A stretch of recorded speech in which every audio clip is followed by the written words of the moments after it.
Doesn't matter if it's black or white. This is the Rezbt-S Podcast. I'm recording somewhat like an emergency change topic kind of thing because I posted about this that I'm not going to be talking about the Racies series today. I'm going to be talking more about, let me move the camera a bit. I'm going to be talking more about music.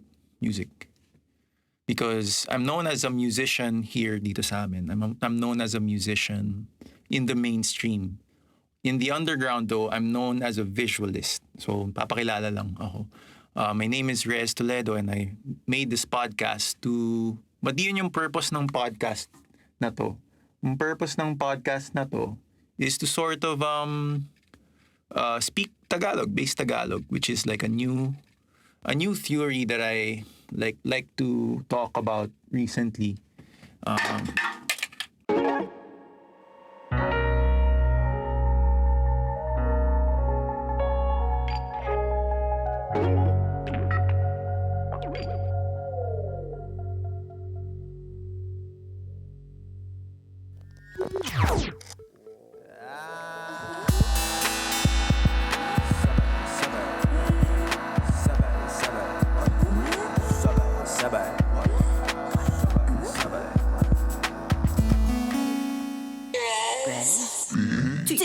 Rezbt-S Podcast.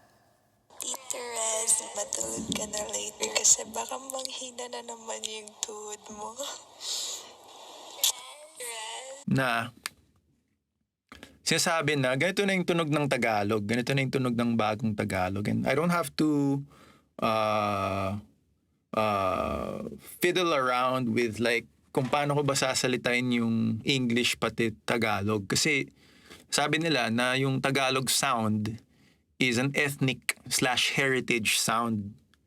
Eh paano nangyari yun? Eh buhay pa yung mga Tagalog, di ba? Nasa base lang yung mga Tagalog. But that's not what base means. Base means it's a evolved form or like a like a hyper form, if you get my drift. And that form of Tagalog is what I'm into now and is what I'm practicing when I'm doing my podcast. And I wanted to now translate some music discourses because although masakit sa ulo ko to, yun nga, I have a love for music when I started early, but that's not how I became known. That's not how I found myself in the industry. That's not how I parang it's not my first love. It's my first love is drawing. A lot of artists love is design, diba? And we were designed that way to appreciate drawing. So I wanted to talk about music now because may kabit dun sa also sa drawing, visual arts, and audio. And it doesn't matter if it's black or white or white. Because if you just become friends with any video editor, any audio guy, may kabanda yan eh. Na, diba, may kabanda sila na nagre-record din. Na bassist, usually bassist, guitarist, yung makukulit. Rarely drummers and pianists and the soloists and writers, maestros. And actually, yung pinaka-common, singers, kantatero, babae or lalaki. Kantatero X, babae or lalaki yun, kantatero. Singers. Birds. Yun ang pinakamarami. Pinakamarami yun. Para yung daga na lumilipad. Pinakamarami. Like, because of live technology, lagi naman may kumakanta eh.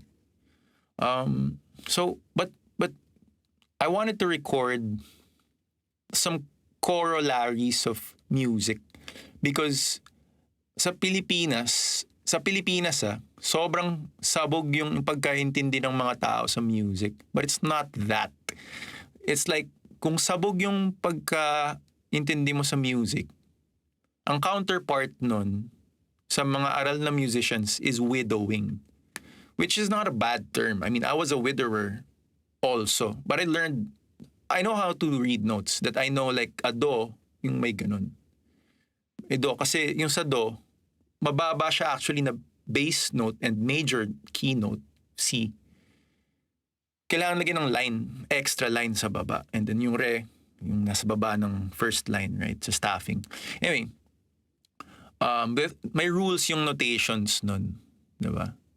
But if you're a widower, you have to see that as I get right down to it. I hope you don't mind if you're listening, and if you're listening, and if you like this topic, please do, I don't want to say the lingo, but please do heed my words, heed this calling of music. Kasi ganun yung respeto sa kanya ng mga ibang tao, mga taong nire-represent ko, Tagalog artists definitely. Mga marunong magsulat. So, widowing is sort of a technology also. I'm not anti-widowing. Again, I mentioned I am a widower most of the time. I'm like 60% widower, 40% designer. All right, when it comes to music. But the 40% is just because I wanted to draw. I make art. I make abstract art, right? Mahilig ako that's my pastime, that's my passion mostly. But I wanted to, yung 60% is because sumikat ako eh. Meron akong kanta na naging #1 hit. And I reached the roof. Through the roof yun talaga. And that was before Spotify, man. Let's not kid ourselves. I'm old in that business. Let's not kid ourselves. I'm not gonna kid myself, Huwag tayo maglokohan, diba?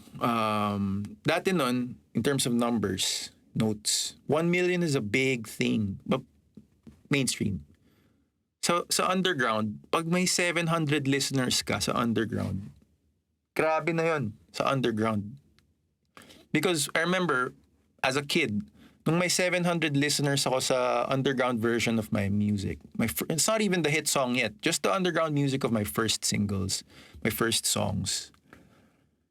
MySpace, the rock stars then, my friends now, have been listening to me.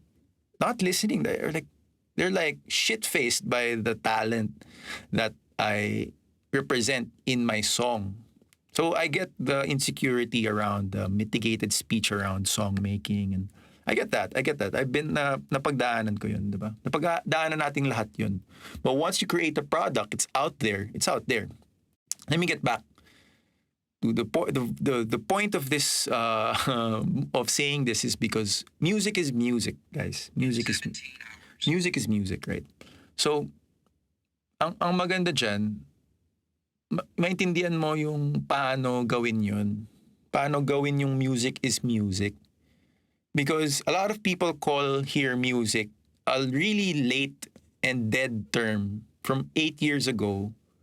They call it an acronym, which is an amalgamation of different words. Different words, yeah, exactly. Amalgamation of different words. In this case, 3 words, pinagsama-sama nila. And then sinasabi nila, yun yung music.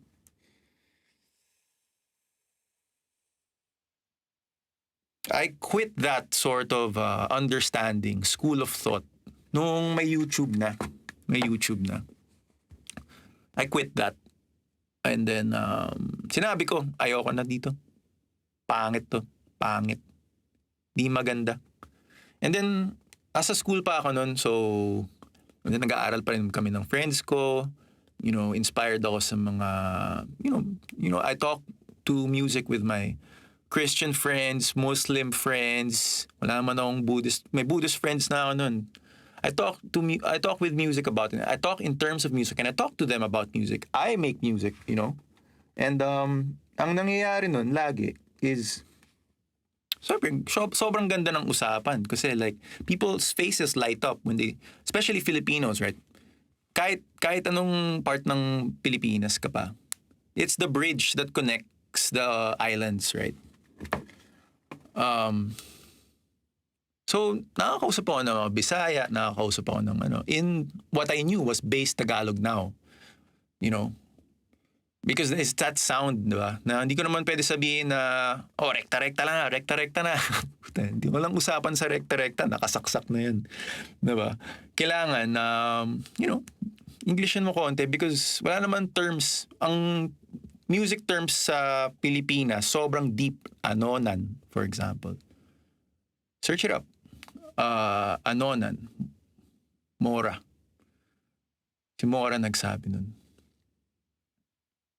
And I figured out that, yun nga, even tribalistic Mayan music, may notation sila.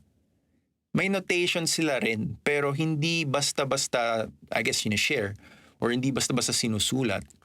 Because iba yung staffing, iba yung nota, kulang-kulang yung ganyan, iba yung instrumento. The classical music in the Philippines is folk rock. Yun ang classical music natin. Ang di natin classical music, yung pianista, hindi na, I don't even have a piano right now. Pianista, di yun classical music. Drums talaga, paluan. Yun ang classical music sa Pilipinas. But 88 keys, doesn't matter for Filipinos, man.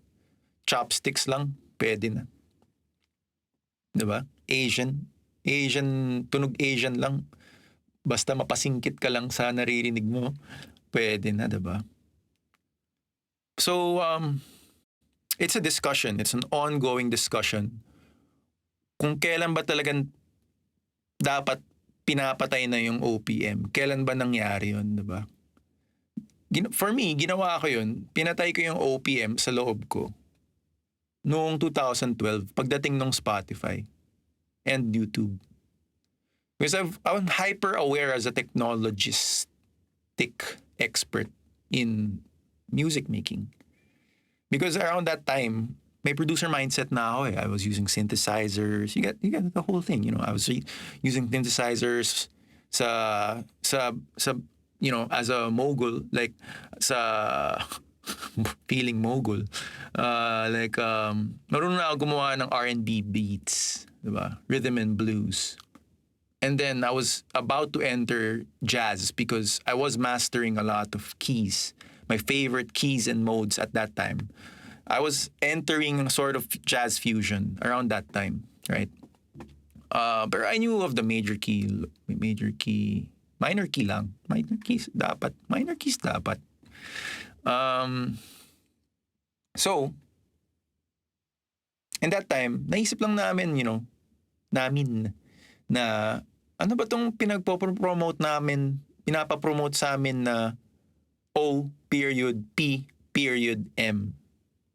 What is it? What is it? O means original. P means Philippines. Very interesting. Filipino. M, music. Obviously. O.P.M. Yung O.P.M., naratnan ko na lang din, nakakagisnan ko na lang din, diba? Kayo naman din, nakagisnan nyo na lang din, nakikita nyo yun. Pero 80s pa yun. 80s pa yun, di yung 90s. Yung 90s, may iba na eh. Yes, show na 90s. But gang wars na ng 90s. And then, nandiyan na yung mga wolves, 90s. 80s, may O.P.M. na. Kasi kasabayan yan nung revolution, people power. Diba? Yun yung ginawang pangtakip. In my understanding, yun yung ginawang pangtakip nung peacefulness nun. Yung peacefulness nung revolution na yun. Nagulat yung buong mundo na, what, you guys can march and like a lot of you become like that, but peaceful, all sort of like, you guys can do that. Hindi ako kasama, bata pa ako nun. Wala pa nga ako nun sa mundo eh. Pero yun yung understanding ko nun na nagagawa pala yun as a cosmopolitan. So yung pinantakip dun, because Ang sinabi to may nagsabi nito yung reason for that is because na-insecure daw sila na lagi na lang kino-cover yung mga foreign songs. So, there was a need to call it original. Oh. Oh. Oh. Original. Now, fast forward, lumabas yung 2011, 2010, 2012. Let me know if you are this person or you taught me this or no. The study of nationalistic insecurities. Fucking genius, the guy who taught us that. Nationalistic insecurities. It's not nationalism. Nationalistic. Kasi not nationalism, that's bad. That's evil. Nationalistic insecurities. So when I learned that, sabi ko, ba't kailangan palang tawaging original kung di man ako insecure? Insecure ka ba? Nasa bahay ka lang, paano ka may insecure?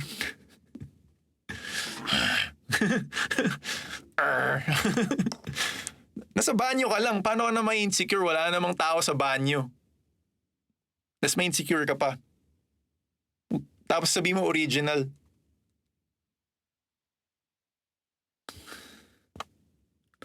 Original, right? So there was a need for original. 20 years after, no need.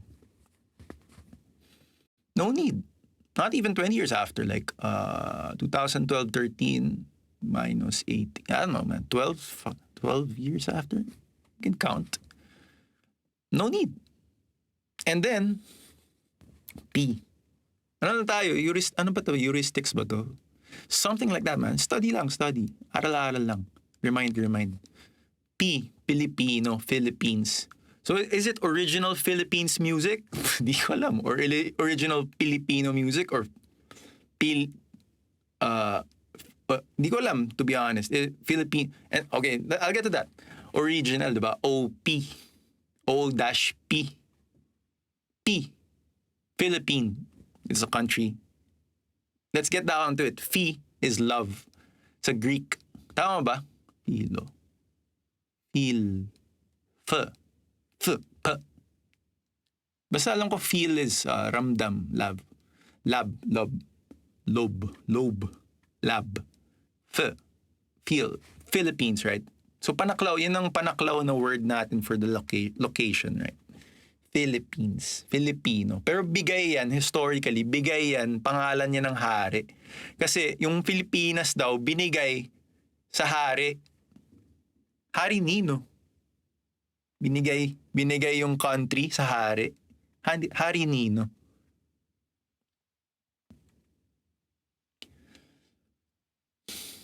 Tapos yun yung pinangalan, diba? Okay lang yun. Phi naman Phi. Philip, kay Philip. Kay Philip daw. Kay Philip daw yan. Alright? So, O.P. na. Original Philippine. Original Filipino. Oh, no. Oh, no. It's my favorite topic. Not man I'm saying I'm born for this, but like, pinag-usapan namin to Pinag-usapan natin to, diba? May kausapan na Original Philippine. Tapos yung Philippine pala, binigay sa, hari. Ano yung original doon? Man. Ano yung original doon, bro? Dati pa ginagawa yun I'll give an example. Yung magandang example. Si Jacob. Diba? Si Jacob, yun yung magandang example ng tamang pagngalan. Yung binago yung pangalan niya, matanda na siya, binago pa yung pangalan niya. Yun yung tamang magandang pangalan. Another favorite example, si Mr. Itsu. Mr. Itsu! Hokusai. was changing his name so much. Pero nung final name na, Itsu. Itsu mo. Subo mo yun. Mahilig ka pala sa Hapon. Subo mo yun. And it was called the Itso period as a wood maker in the wood print. Sa wood nila, ano na yun. Tinagaan nila yun sa wood. Tinatagaan. Itso period na. Itso period na. 80 years ago? I think 800 years. I don't know. Just search for it. IITSU. Itsu. Si Katsushika yun. Si Katsushika rin yun. Yun ang pangalan niya. Katsushika.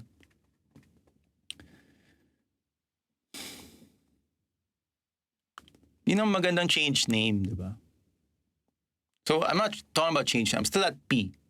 So, O.P. O.P. Let's go for the onomatopoeic expression of this because I like base Tagalog. You know, I'm really into that onomatopoeic. Like, op, op, op, op, opay boobs.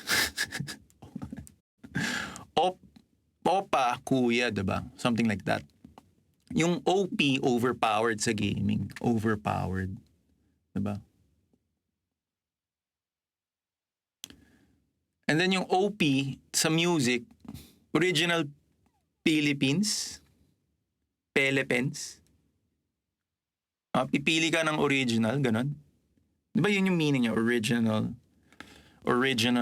And then, okay, wala pa tayo sa marketing. Sa OP muna. Because this is called phenomenology of the thing, right? Because it's a phenomenon, right? It's a phenomenology of the phenomenon, right? The phenom. And I'm into this, man. Alala ko na high five ko si Keeper sa school. Oy, Keeper! Boom! High five. Hindi lang si Keeper, maraming basketball players. But then, hindi naman marami, konti lang. Pero pag nakikita ko si Keeper, nag-high five kami. Boom! Oy, idol! Ginagawa niya ako. Oy, idol! Tapos happier kami. Anyway. Yun yung around time na nun. Para maalala nyo, around time na yun, nangyayari na to. So, and then. Sabi ko nun, parang ganun. Nung na-mix forum kami, pinag-usapan to sa Channel 2.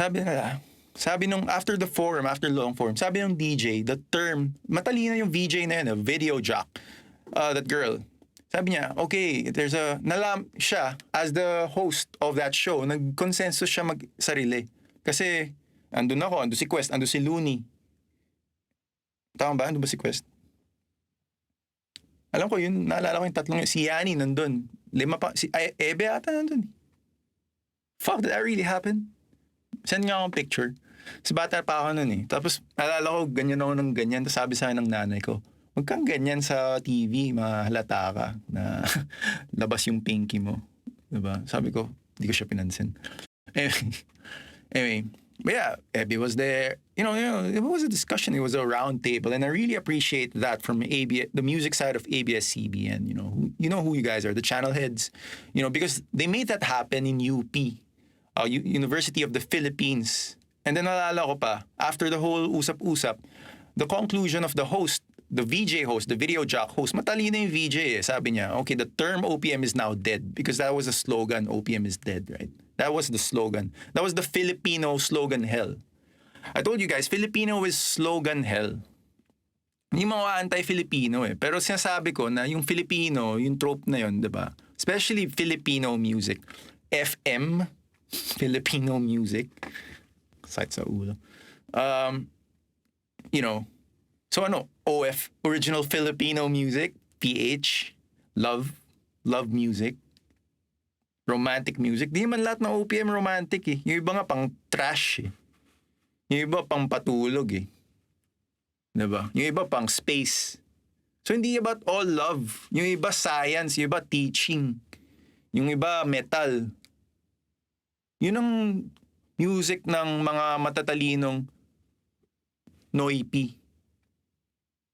Yung O.P.M, yan, so nag-forum kami. Sabi sa akin ni Looney. Tamuto ko sabi sa akin ni Looney. Sabi sa akin tapos si Yani, wala sa akin sinabi, pero nung sa stairs na, akit siya. Tapos fist bump kami. Yeah, pupil.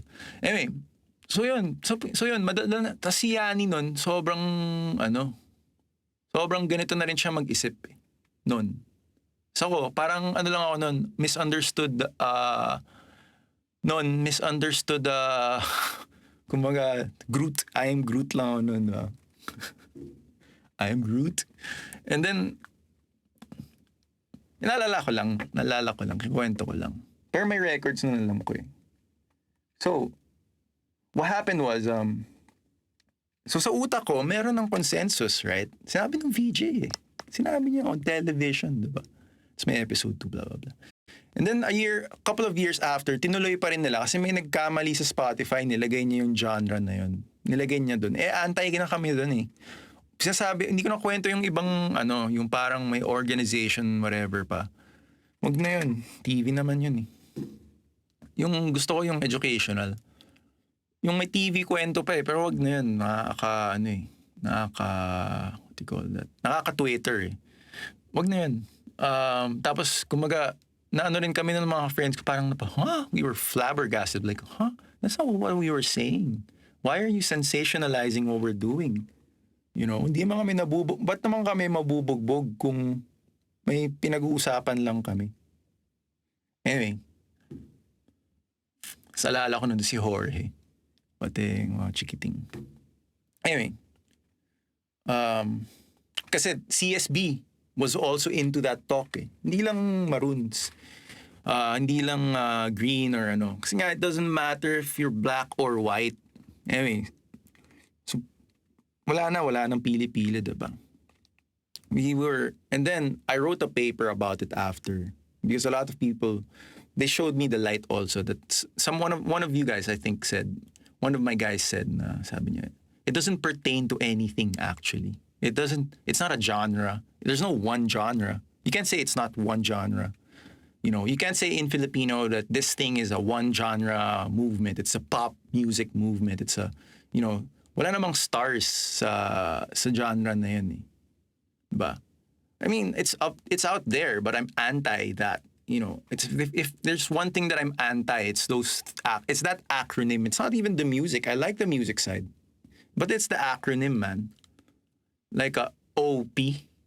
Wala ngang ganun eh. It doesn't exist, bro. Existential risk yun for me. Na kung yun yung term na yun, ipapakain mo sa someone who wants to learn music. When I was learning music, I was learning about I was learning about the things that make up music, not a marketing scheme. Diba? I wasn't preaching a marketing scheme to trick people. Diba? And I was young. I knew that.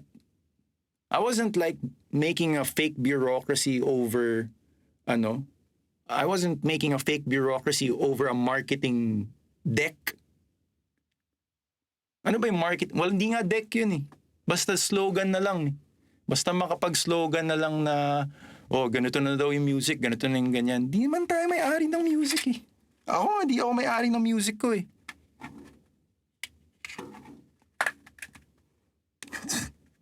Nahulog. Hindi man ako may-ari ng music ko eh. I'll give you a super tip Tag your musician friends if you're on the video side because like, I really don't want to be a vlogger or like emotional whatever, but like if you want to learn talaga.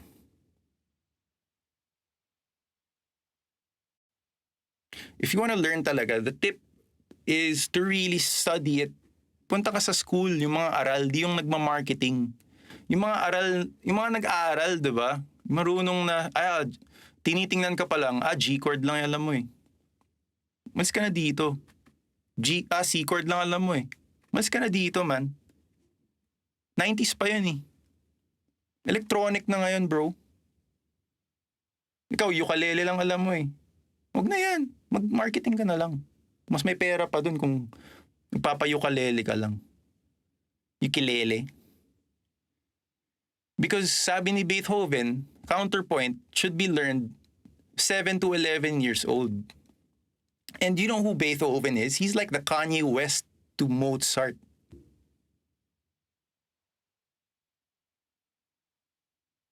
Full of emotion, full of like Siya yung emo. Siya yung tunay na emo dati. Tapos after, dumating na sina Chopin, dumating na sina ano.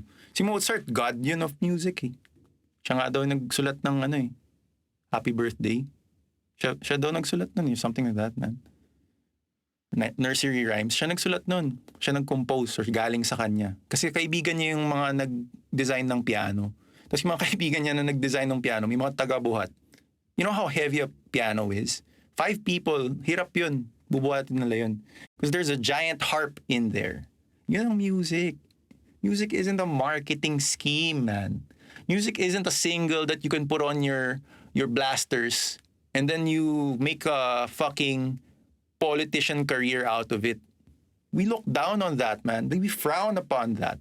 We, as in those who know music, not we as like Tagalog or something. We as the ones given the music, binibigay yun eh.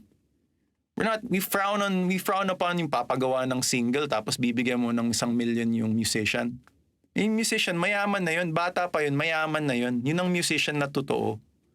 Yung musician na gusto lang magpayaman, chill ka lang dyan.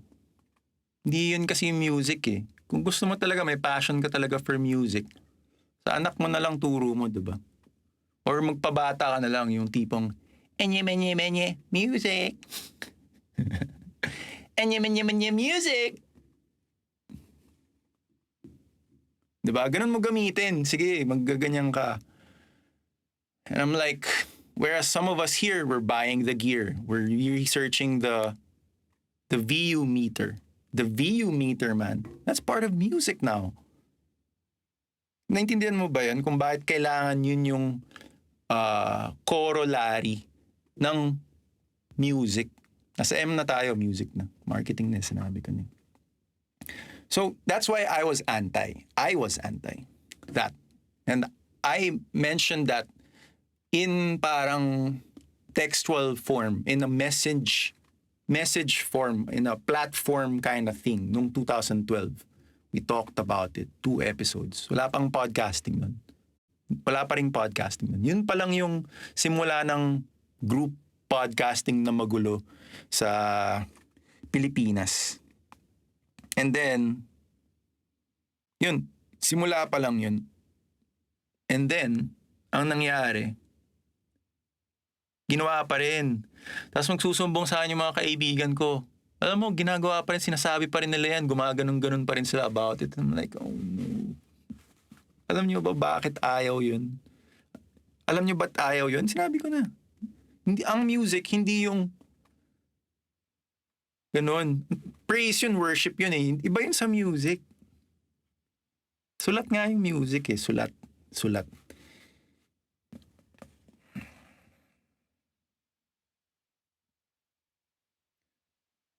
And that was the music then, man. The music now is a totally different beast. A beast. That's how I understand it. That's how I express it, diba? The power of music. Na-experience ko na eh. I said in the previous episode, nagalit ako sa technocracy ng music eh. Wala namang bureaucracy sa music eh. Wala. Meron groups.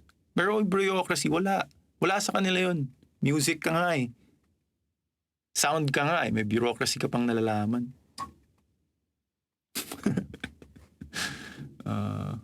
Diba? Binigay na nga sa yun, tapos may pa leadership, position ka pa nalalaman. Kakaya ka. Ikaw na nanonood, tapos inisip mo yun, or hindi mo naisip yun, diba? Ikaw na kinakausap ko, or yung who you think I'm talking to, hindi, alam mo yun, diba? Alam nyo na kung sino yung pinaparatingan ko, diba? Alam nyo na kung sino yung mga ganun mag-isip. Pwede namang maisip mo yun. Okay lang naman yun. Diba? After, baguhin mo na isip mo.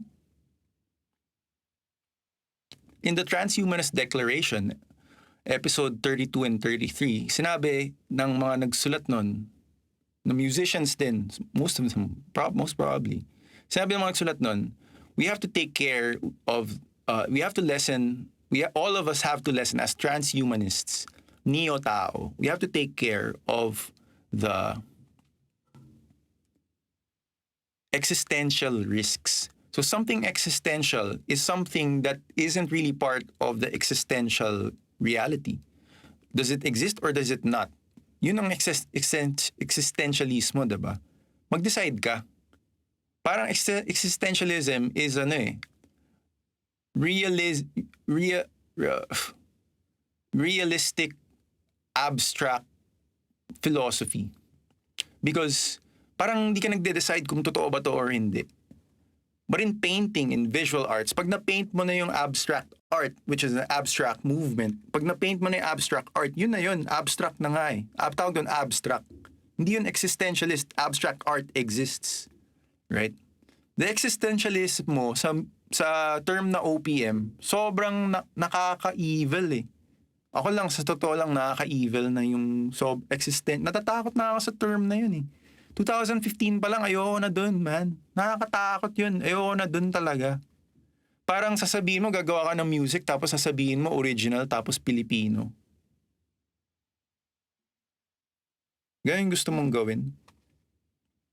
Ayoko yun. Matagal ko na ayoko yun. Tapos 2015 na, hindi na ako. Since 2013, hindi na ako gumagawa ng ganong music. And if you're into my music, man, listen to my music. It's on Spotify. And then like, tinan mong saan ako galing with that kind of mindset in 6 years. I'm still making music now. It's so far from what you think O.P.M is. And my friends, they're scared of my music, man. They're scared of where I've been with my music because I fully understand what O.P.M should be, which is just M. Just music. Simple-simple lang naman yun eh. Ang problema kasi, yung marketing nga ng tutayism. Marketing ng tutayism. Huwag nyo nang sundin yun. Okay lang naman, hindi naman mali, hindi naman, wala namang black or white dun eh. Rainbow din yun. Diba? Pero, dati ng rainbow yun. Ngayon, may bago ng rainbow. May power pa nga eh. May nasasaksak pa nga, nagiging rainbow na eh. Oh, ba't ka pa titingin dun sa iba?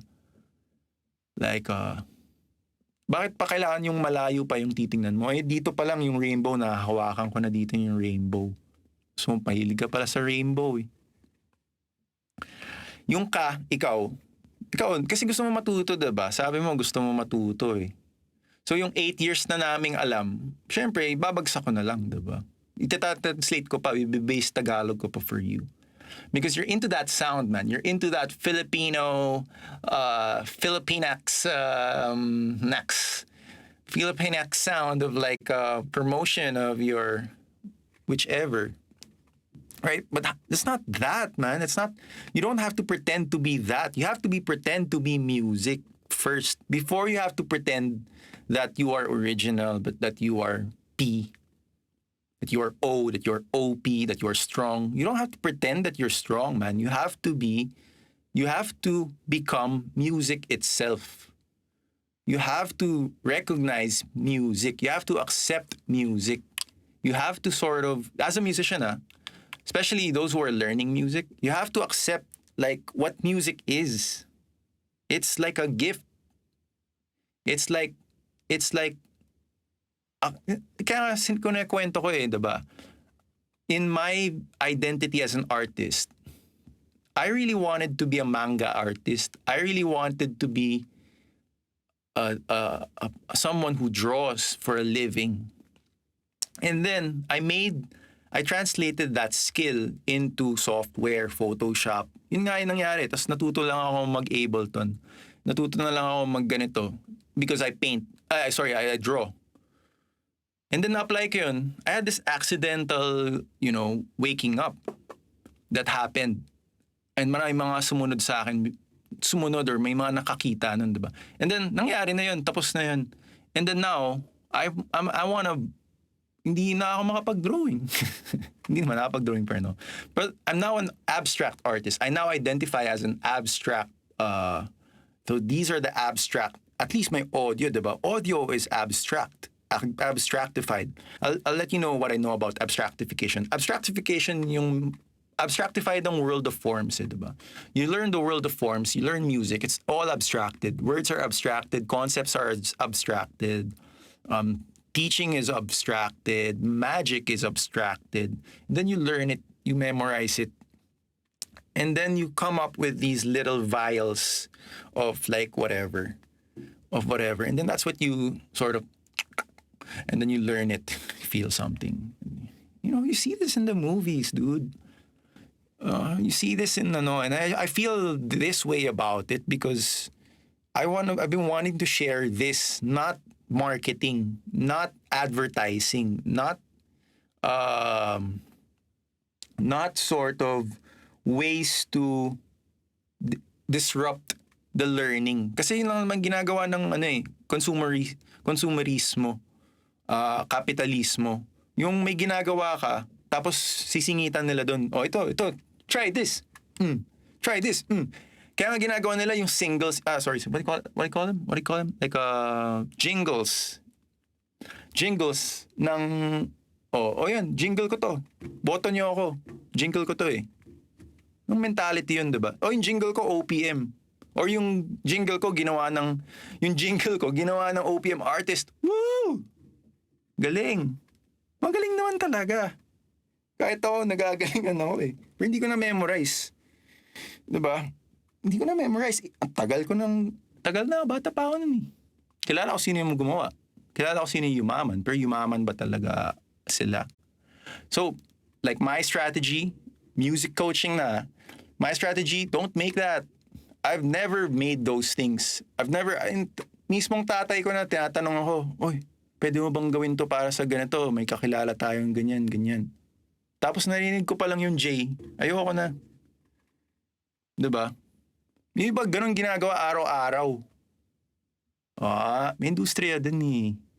That's may something dun eh.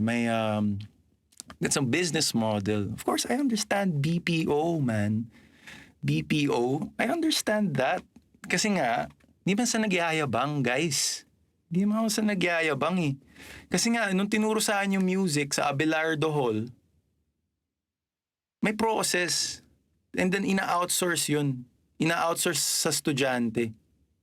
Outsourcing sa estudyante na mismo. Tapos, pag ayaw sumunod ng estudyante, papaluin. Yun yung music. Kayo ba, pinapalo ba kayo pag support kayo kumanta live?